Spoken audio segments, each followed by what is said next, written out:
Assalamualaikum warahmatullahi wabarakatuh. Senang sekali saya Sunarif bisa kembali menjumpai Anda semua. Saya hari ini dapat kesempatan istimewa untuk main eh, diskusi ya juga ini sudah lama tidak bertemu dengan tokoh senior Bang Yos.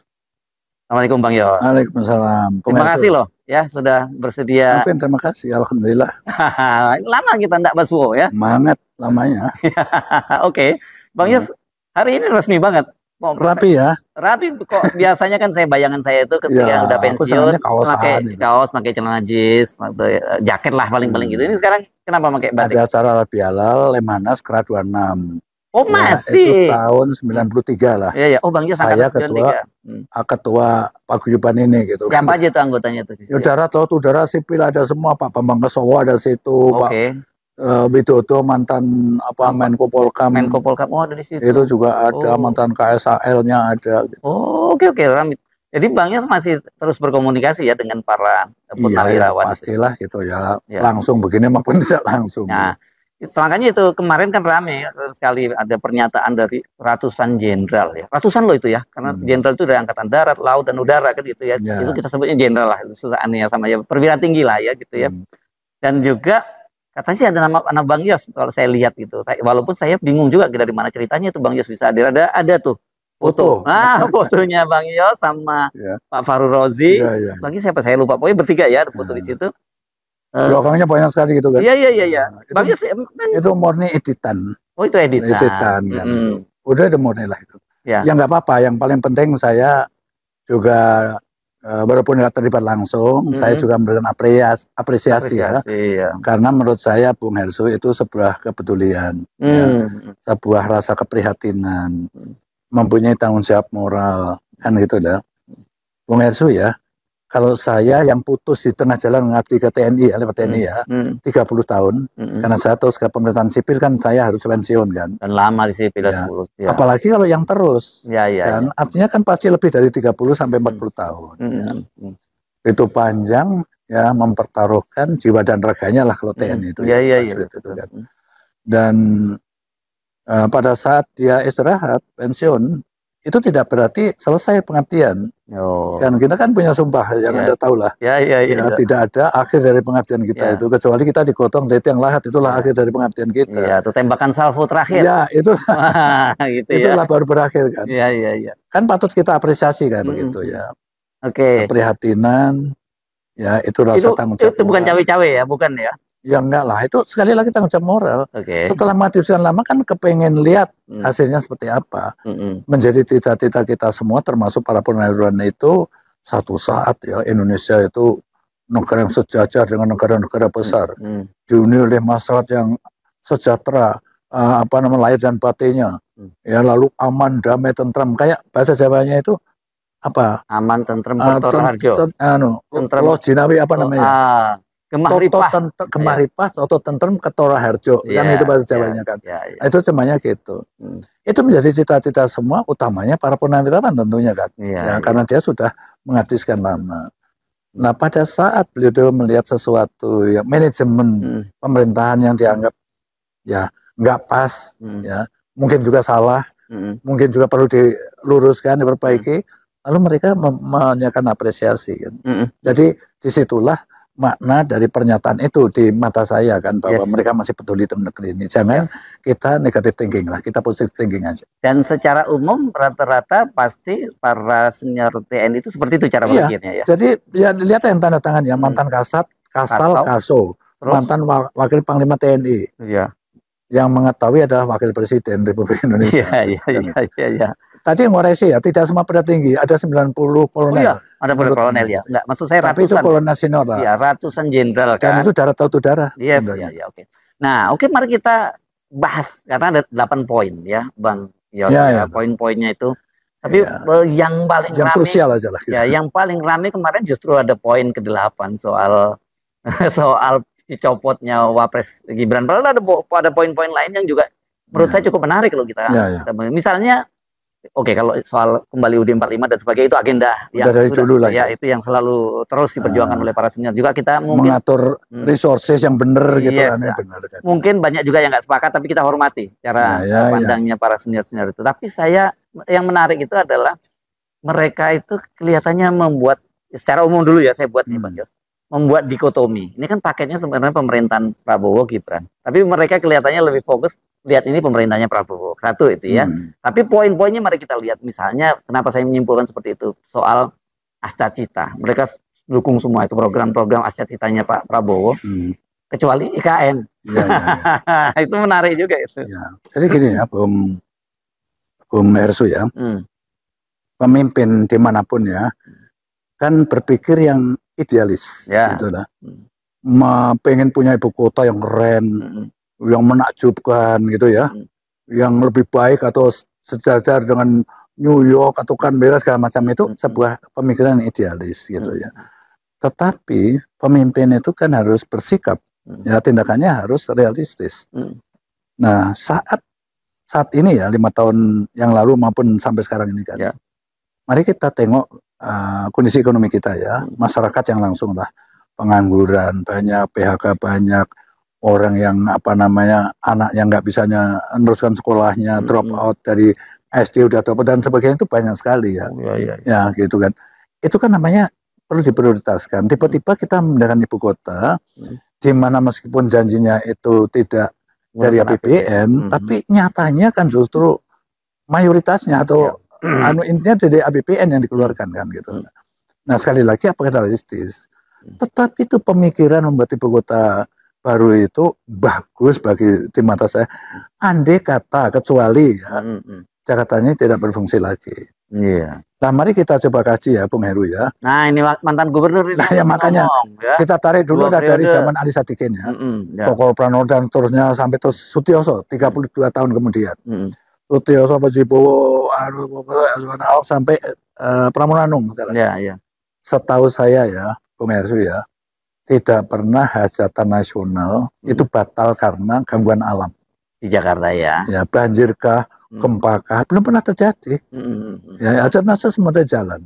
Nah sekarang oleh karena itu dulu waktu saya gubernur, saya berpikir yang realistis. Ya kemacetan ini beda urai kalau kendaraan juga keluar gitu dari Jakarta. Maka saya membangun namanya megapolitan, penggabungan tata ruang antara Jakarta, Depok, Tangerang, Bekasi sampai Cianjur. Jadi jadi satu tata ruang.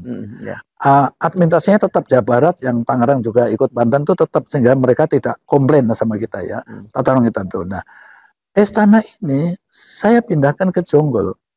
Istana Presiden dan Wakil Presiden serta perumahan pas Walpres. Itu saja. Nah, jadi departemen menteri-menteri tetap ditempatkan termasuk DPR RI. Dulu konsepnya ibu kota Jonggol itu cuma seperti itu. Iya kan, saya yang kan. Gitu kan. Ini kan pemilihan realistis.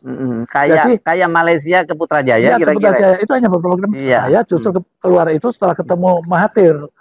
Kan ada foto, nanti Anda lihat ya foto saya dengan Mahathir berdua berdiskusi. Itu saya akan tanya kok pindah di sini, terus dia ceritakan. Lah kenapa kita nggak pindah aja kan, supaya ngenge itu keluar, bukan sekarang kan ngenge ke dalam kumpul gitu kan, diundang presiden. Sekarang kan diundang presiden pada keluar, gitu kan. Dan orang tidak ngincer lagi tanah Jakarta, developer akan ngincer Depok, Tangerang, Bekasi, hidup mereka kan, karena mereka murah, ada anunya, kan ada jalan tol. Kalau mau rapat menteri-menteri maupun DPR RI kan ada tol menuju ke sana. Kalau ada tamu negara dari airport juga ada, nggak ada masalah, gitu. Itu sekali lagi realistis. Nah sekarang pindah di sana kan, mendingan ibu kota itu ya Bung Hersu ya, mesti pertama bukan pertimbangan ekonomis lah, apa layak itu tadi kan, di sisi mana masalah kemiskinan kalau kita bangun bundaran baru di mana ibu kota itu masih berfungsi. 2, historis. Oh iya, itu faktor sejarah. Iya, ini ditunjuk dari ibu kota negara itu bukan main-main, deklarasi, proklamasi, itu semuanya ada di sini. Kan belum. Jadi ini masalah historis. Mungkin masalah lain lagi psikologis ya. Orang ini sudah pada mapan nih. Aku ambil contoh satu kasus ya, misalnya ya. Aku misalnya pegawai Departemen Luar Negeri, aku kan harus pindah ke sana. Agaknya. Tapi istri saya kan kerja di Bekasi, di Pemda. Di mana gaji 2 ini lah ngidupin keluarga. Anak saya kuliah di UI nggak ada kos, karena aku punya rumah. Nah bayangin kalau aku harus ke sana. bawa istri, gajinya lepas, atau istri tinggal, aku akan bolak-balik begini kan. Habis juga di ongkos. Kan. Anak kita in the cost kalau kita benar. Itu adalah sebuah kasus saja. Jadi maksud saya harus dipertimbangkan dari berbagai aspek. Gitu. Baru udah yakin pindahkan. Itulah komentar saya khusus untuk IKN. Oke, dari sepakat ya soal komentar itu ya. Dalam hal ini sebenarnya Bang Yos juga sepakat ya. Oke. Nah, saya menarik juga soal tenaga kerja asing. Saya jadi begitu ini harus Bang Yos harus sepakat ini karena saya ingat iya waktu di Islamic Center ya. Iya itu harus. Nah oke nggak apa-apa di review lagi. Kenapa Bang Yos waktu jadi waktu itu kan aku didadak itu untuk memberikan sambutannya. Artinya aku kan malu pada posisi itu apa yang ada di benak saya waktu itu. Saya memang prihatin. Begini Bung Hersu ya. Kita punya resources sudah terkenal lah, macam banyak dan berbagai macam, tambang, batu bara, emas segala macamnya, di laut, di darat itu kan. Tetapi kan tidak cukup uang untuk mendevelop ini jadi uang gitu ya, untuk pembangunan kan. Maka ditantanglah investor.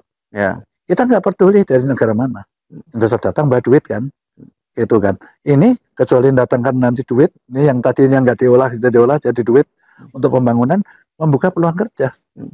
Pada saat banyak pengangguran, banyak PHK, itu yang terjadi seperti itu kan. Nah ini investor dari Cina datang, tapi bawa tenaga kerja juga. Bawa bukan hanya tenaga kerja, mesin-mesin bekas mereka di sana dibawa juga. Nah itu kan, kalau membawa tenaga ahli itu udah wajar lah, 3-5 orang. Tapi ini kan ratusan orang. Gitu. Dan dia digaji dan lebih tinggi dari sopir, tukang gali, tukang masak yang seharusnya itu bisa tangan oleh mudah. Saya orang intelijennya, juga berpikir yang kita berikan yang logik saja ya, andai kata Anda jadi Jiping, ngurus 1,5 miliar manusia, kaya-kayanya resources yang dimiliki Cina, tetap akan berat. Jadi satu cara apa? Ekspor orang kan itu kan. Di negara mana nggak ada etnis Tionghoa? Aku tanya. Di Timur-Timur yang kayak gitu aku masuk pertama kali di sana ada juga. Sekarang lebih parah lagi malah kan gitu kan. Lah, oleh karena itu saya prediksi tenaga kerja asing dari Cina ini nggak akan pernah pulang ke sana. Beranak pinak di sini. Logika dari mana? Di sini sudah mapan hidupnya, tinggal cari istri di sini, ya kan? Kenapa kembali ke sana harus bersaing 1,5 miliar, mending bersaing dengan 200 berapa? 280 juta lah. 80 juta manusia daripada 1,5 miliar. Dan Cina kalau keluar 100 juta 200 juta juga nggak berkurang penduduknya. Buat kita jadi masalah. Malah alhamdulillah kalau mereka gitu, kan.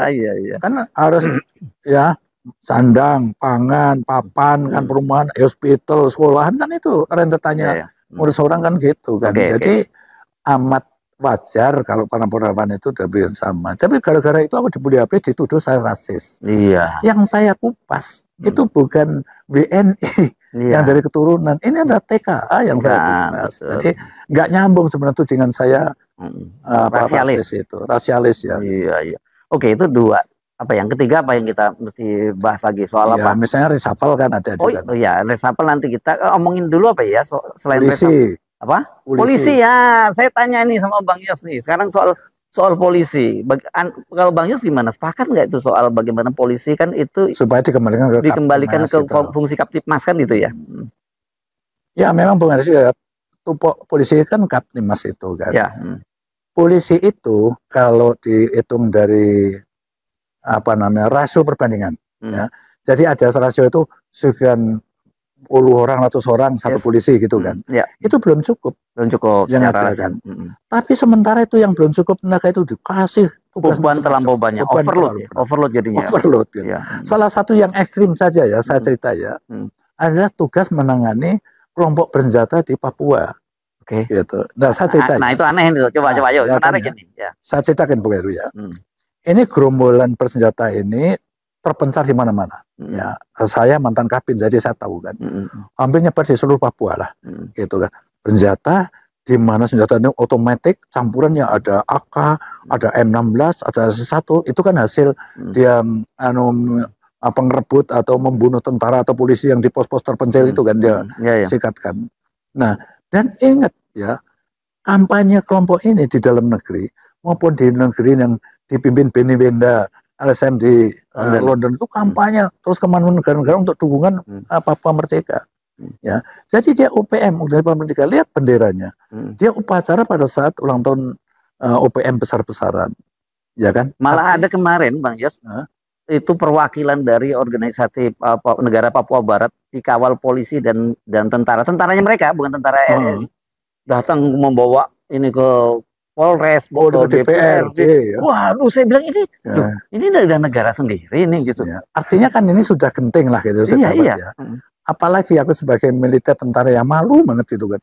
Tiap kali lihat TV gitu digotong tentara, polisi gitu. Dan pasukan khusus elit ya. Lah ya. Terus kemarin ini apa namanya, belasan orang pekerja tambang, pekerja jalan, tenaga medis, tenaga pengajar yang memang datang dari Jawa kan, dibantai habis kayak begitu. Tuh kita nggak bisa berbuat bertahun-tahun, bro.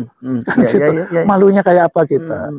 Nah, kenapa yang seperti itu dikasih label KKB, bukan separatis, gitu betul. Kan? Kalau aku anggapnya separatis dalam memisahkan diri dari NKRI. Dan itu operasi militer ya, gitu kan? Nah iya, sekarang mengandai-andai.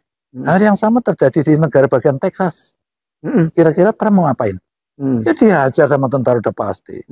Giliran di tempat kita, kok kita jadi gamang?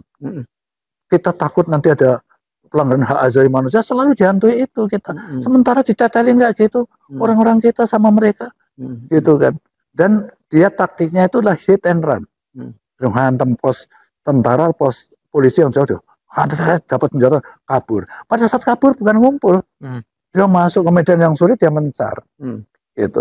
Terus disuruh ngejar polisi, karena KKB itu singkatan kelompok kriminal bersenjata. Kriminal artinya ya polisi. Nah iya kan. Iya, keamanan. Bukan polisinya, dia nggak dilatih untuk seperti itu gitu. Itu kami. Tentara pun tidak sembarang tentara harus dikirim ke sana. Iya. Jujur aja saya sudah punya konsep lah menyelesaikan Papua itu bagaimana gitu kan. Yang kita nggak akan direcokin lagi oleh HAM, tapi bisa selesai dengan baik itu yang memerlukan lah gitu. Taktis sendiri dan maaf Bung Nersu kalau tanya Baris gimana? Rencana aku nggak bisa cerita ya. Gitu kan. Oke, jadi menurut Bang Yus sekarang ini polisi memang overload gitu ya, dan apalagi kalau nanti ditambah dengan ada RUU Polri yang kewenangannya akan bertambah mensupervisi aparat penegak hukum lain, terutama penyidikannya dan sebagainya, tambah babak belur dong mereka ya, tambah berat kan? Ya tentulah logika yang kita pakai. Jadi sekali lagi berarti apa yang didengungkan para penelaman itu ya bisa dimengerti kan gitu. Bukan karena iri dengan polisi, bukan. Ya memang ya di bawah, kalau yang di atas kan ya sudah cuek-cuek aja loh. Iya. Kan di bawah itu kan terjadi kecemburuan sosial. Bung Ensu kan seringan lihat polsek diserang sama tentara, di batalion mana gitu kan. Itu karena kita cermin ini tadi. Oke, ada kesenjangan ya. Ini kan menyangkut kemampuan ekonomi lah gitu kan. Pangkatnya lebih rendah tapi kok lebih mapan daripada saya kira-kira. Kalau saya pernah dengar Pak Soeharto, Legend Soeharto. Dia kan pernah katanya Legend Soeharto marinir. Dia pernah tanya pada prajurit, kenapa kalian tuh kok marah sama polisi? Nah gimana dan kalau kita gajiannya sebulan sekali, mereka tiap hari gajian. Itu joke-nya Pak Harto itu. Tapi ini polisi ya.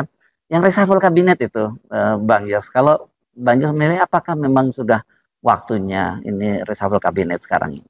Begini ya Bung, saya istilah reshuffle itu ya.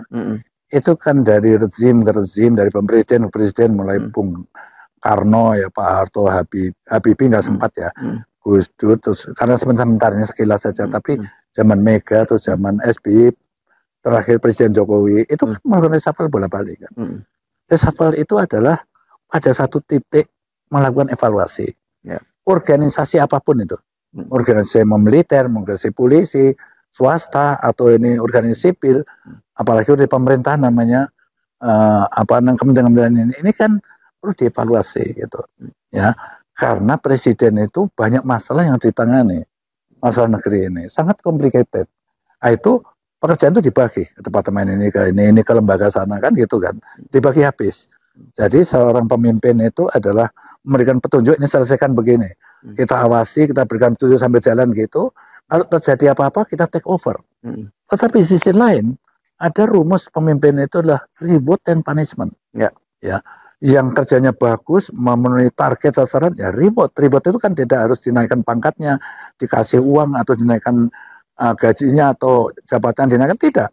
Tapi dipuji saja, wah keren kamu, bagus. Gitu. Itu udah reward. Gitu ya. Nah lalu punishment, inilah yang paling berat bagi pemimpin. Karena kadang-kadang, Bung Hersu ya, pengalaman saya harus memberikan hukuman kepada orang terdekat saya, dia ajudan saya, dia. Gitu ibaratnya. Tetapi pemimpin harus bisa. Demi menyelamatkan organisasi. Organisasi pemerintahan kita itu ibaratnya kalau badan kita ini. Ada organ yang nggak berfungsi, kaki kita pincang, ya berarti kan jalannya terseok-seok kan gitu kan. Harus seperti amputasi, ganti yang baru, kaki palsu kalau perlu kan. Ini kan memberikan ilustrasi saja. Ya kabinet seperti itu. Waktu terus berjalan. Kalau kita tidak melakukan itu, ketergantungan kita sama dia tinggi. Gitu kan. Nah, bahaya. Satu lagi ada prinsip karena itu di dalam mengisi personel dalam organisasi apapun itu ada prinsip dasarnya, Bung. Apa itu? Yaitu the right man on the right place. Gitu. Apakah dia sumbernya dari sipil, TNI, Polri, apa dari partai-partai politik yang mendukung, apakah profesional? Yang penting dia kompeten untuk mengenai bidang itu. Nah, pada saat sudah dipasang, sekarang pemerintahan 6 bulan. Kan tadi Anda tanya, sudah saatnya belum? Saya rasa sudah cukup waktu menilai kinerja mereka 6 bulan itu. Satu lagi Bung Edi, kalau saya pemimpin ya, saya kira juga 08 juga sama pasti ya. Makanya dia bawa ke orang ke Magelang. Aku nggak bisa membaca, dia bangun apa? Kebersamaan, bangun spirit, bangun loyalitas, gitu. Jadi dalam organisasi loyalitas harus tunggal, nggak boleh kita nyimpang-nyimpang ke orang lain itu kan. Nah, oleh karena itu sekali lagi 6 bulan itu saya rasa cukup. Tetapi andai kita tidak, ya kita sabar aja, mungkin nunggu 6 bulan lagi gitu. Tetapi masalahnya yang paling penting harus dilakukan gitu kan. Nah ini tapi kalau ngomongin reshuffle tadi itu kan Bang Jas itu dalam kondisi yang bicaranya ideal, bahwa ini semua memang tim yang dibentuk oleh Pak Prabowo, dan kemudian Pak Prabowo merasa orang ini ternyata salah saya menempatkan orang di sini, atau orang ini nggak cocok di tempat ini, dia cocoknya di tempat lain. Itu sangat mungkin. Tetapi sekarang kan yang paling banyak dipersoalkan orang, dan itu meskipun Pak Prabowo coba membantahnya, itu adalah bahwa ternyata masih banyak orang yang dari tim lama, artinya ini orangnya Pak Jokowi, dan faktanya yang terjadi kemarin Lebaran itu kan mereka masih pada sowan ke sana. Kalau sowan aja nggak apa-apa mungkin karena bekas bosnya. Tapi kalau ngomong bahwa Pak Jokowi itu masih bos saya, itu kan gimana seperti itu? Ya itu tadi bisa diterjemahkan nih loyalitas ganda. Yang tidak boleh terjadi dalam satu organisasi apapun. Loyalitas harus tegak lurus kepada pimpinan yang tertinggi saat dia menjabat di mana. Gitu. Oke, mantap. Nah ini yang saya kira paling banyak ditunggu orang. Poin yang kelima kita bicara soal apa? Para purnawirawan minta agar dicopot, Gibran dicopot wakil presiden. Nah, Bang Jas gimana? Sepakatnya itu? Gini Bung Hersu ya. Kita berikan gambaran umum aja dulu ya. Contohnya Akmil. Pada saat dia lulus Letnan 2, ya kira-kira umurnya 23 lah. Kalau yang muda 23, aku 23 atau 24 aku lupa ya. Itu patokannya pasti jadi Danton. Mimpin 30 orang. Terus jadi Letu, terus jadi kapten 5 tahun kan. Komandan kombi dia. Ini 30 orang, 150 orang. Terus dia jadi kapten mayor Letkol dan Yon 650 dia. Ini umur berapa kira-kira kalau yang Letkol itu? 30. Letkol ya sudah 30-an sekian lah cara saya. Sama dengan Wapres dong sekarang kira-kira ya. Lah iya. Usia Wapres lah ya. Masih di Letkol. Dia masih di batalion ya. Batalion masih 400 orang. Terus komandan brigade 30 sampai panglima. Sampai aja menjadi kasat. Sampai aja jadi pangap atau wakilnya gitu kan. Sampai jadi wakil presiden kan itu yang tanda tangan itu tadi kan. Jadi tour of duty-nya juga jelas kan kalau di situ. Ada track record gini, pemimpin itu ada track record yang bisa dibaca. Jadi dengan perjalanan itu, waktu tugas itu kan sekolah, tugas ini. Ini kan semua kan masukkan otak bang kita, gitu. Nah saat menduduki jabatan tinggi yang masalah yang sangat complicated, dinamikanya sama tinggi, timbul banyak masalah. Nah seperti kredit card, kan pada saat menghadapi masalah itu ya, aku harus gimana ya, 200.000. Ya sama. Kalau orang pemimpin yang direkrutnya seperti itu, pada saat ya langsung ketemu, aku harus bersikap begini, menyelesaikan dunia ini gitu. Nah, Jadi sekali lagi Bung Hersu ya, kalau dibikin grafik itu gini gitu. Nah ini kan maaf sekali lagi ya. Dulu kan kata beliau kan nggak akan membawa anak-anaknya ke ranah politik gitu iya. kan. Dan anak-anaknya nggak tertarik. Nggak tertarik kan. Kalian itu tuh jual martabak, jual pisang goreng. Gitu. Ya. Konon katanya sukses, oke lah. Tapi tiba-tiba turun balik ke politik kan. Nyalonkan wali kota, yang satu juga wali kota Medan, dia wali kota Solo gitu. Nah, wali kota Solo ini gini, aku mau cerita tentang Solo ya. Tentu beda ya, wali kota Solo, wali kota Surabaya, wali kota Semarang, wali kota Jakarta ya kan beda lah ya. Wali kota Medan kan kota-kota gede itu beda. Kan. Ini saya 6 tahun Bung di sana itu kan ada grup 2 Kartosuro kandang menjangan ya. Aku 6 tahun di sana, artinya main saya kan ke Solo. Karena itulah potret orang Jawa itu di sana. Sangat homogen. Chinese keturunan ini ngomongnya, komandan sampun dahar. Oh nggih, mau Assalamualaikum mawon. Aku jawabnya gitu. Melepus bahasanya. Ya, artinya tidak sulit memimpin kondisi kayak gitu. Kaki 5 Pak, mboten oleh dodolan teng mriki, pindah mriko. Oh nggih Pak Wali matur nuwun gitu. Enggak bakalan tur melawan dan sebagainya. Artinya dari 2 tahun memimpin kota seperti itu kan, maaf ya, tentu ya sedikit lah. Sedikit apa tantangannya lah, tantangan dan pengalaman yang didapat. Nah, lalu kan grafiknya kan dikan gitu, blank, langsung gitu kan, langsung nasional loh. Nah, aku bisa menebak pikiran para purnawirawan itu. Purnawirawan itu yang saya tebak begini, sesama warga besar TNI, tentunya saya dan semua purnawirawan mendoakan terus agar 08 dari presiden itu selamat sehat sampai 2009, syukur-syukur bisa 1 periode lagi kan gitu. Kalau enggak, ini ketar-ketir ya kalau nggak terjadi apa-apa ya. Nah, ya justru itu kan, kita kan manusia kan, doa kita semua seperti itu, yakin. Mau dari darat, laut, udara pasti kayak begitu dibesarkan. Tapi tidak tahu kehendak Allah itu gimana. Betul. Andai kata sekali-kali, amit-amit nggak terjadi ya. Terjadi katakan 08 itu berhalangan tetap. Rasanya gitulah ya. Halusnya berhalangan tetap. Siapa jadi presiden?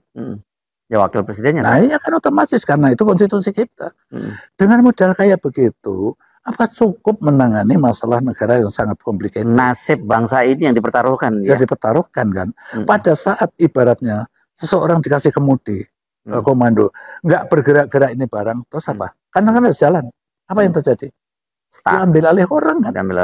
Itu. Walaupun secara tidak langsung dari luar, dia kendalikan kan itu. Tapi kalau jalan dan kemudian nabrak-nabrak nggak karuan kan juga lebih parah. Lebih maut lagi kan. Tetapi dikendalikan orang juga tetapnya nggak baik karena dia punya interest. Bukan bangsa dan negara, interest dia untuk kepentingan itu. Kecenderungannya itu ya yang akan terjadi. Inilah yang dikhawatirkan. Jadi sekali lagi, kayak begitu. Sekali lagi, aku ngupas dari versi saya. Menurut saya tetap itu masuk akal kan kekhawatiran itu. Gitu. Tapi kalau saya baca kan yang dipersoalkan soal proses inkonstitusionalnya. Ya memang prosesnya kan gitu, ngakali konstitusi lah. Lewat pamannya kan itu prosesnya. Aku ngomong kan semua orang tahu kenapa sih. Aku ngomong gitu juga bukan ngarang-ngarang kan. Karena semua orang tahu seperti itu kan. Diakal-akalin. Nah inilah. Saya kira kalau dari 8 tadi 5 itu mungkin yang pas ya Bang yang mencari. Saya justru penasaran tadi berkaitan juga dengan reshuffle tadi ya Bang Yos ya kan. Kenapa banyak orang bilang kok nggak segera di reshuffle? Kenapa kok ini kan banyak sekali menteri-menteri yang masih lebih loyal kepada Pak Jokowi yang Bang Yos tadi sebut loyalitas ganda. Tapi orang kemudian tanya-tanya apa yang terjadi sama Pak Prabowo ini pada 08 ini. Bang Yos itu kan kalau saya baca-baca ya, saya sempat riset dulu nih Bang Yos sebelum ketemu Bang Yos. Anda banyak bersinggungan itu dengan Pak Prabowo itu ya. Dengan 08. Ya, itu bukan hanya di baret merah tapi di baret hijau ya. Juga. Di Kostrad juga kan ya, benar kan? Dan apa selisihnya berapa sih beliau tuh 6 tahun di bawah Bang Yos ya? Iya. 7 Bang Yos 68 di 74. Iya.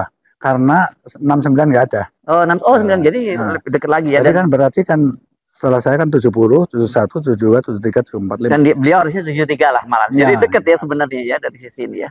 Tapi karena dekatnya itu gini berawal dari pada saat 08 ini tak sebut gitu aja ya. Untuk selanjutnya Prabowo ini 08 lagi. 08, kan udah terkenal lah. Udah terkenal orang tahu ya. pangkat mayor, wakil Detasemen Anti Teror, jadi pindah ke Kostrad. Wakilnya Pak Luhut ya. Nah, bersamaan juga aku juga dipindah ke Kostrad karena ada pengurutan pasukan. Saya dipindah ke Ujung Pandang Grup 3, yang nantinya Grup 3 itu menjadi embrio Kostrad Brigade 3. Brigade saya mimpin pemindahan dari Grup 1, dari Kartosuro, dari apa namanya Batu Jajar, dari bawah Tanjung. Tahunnya sama itu waktu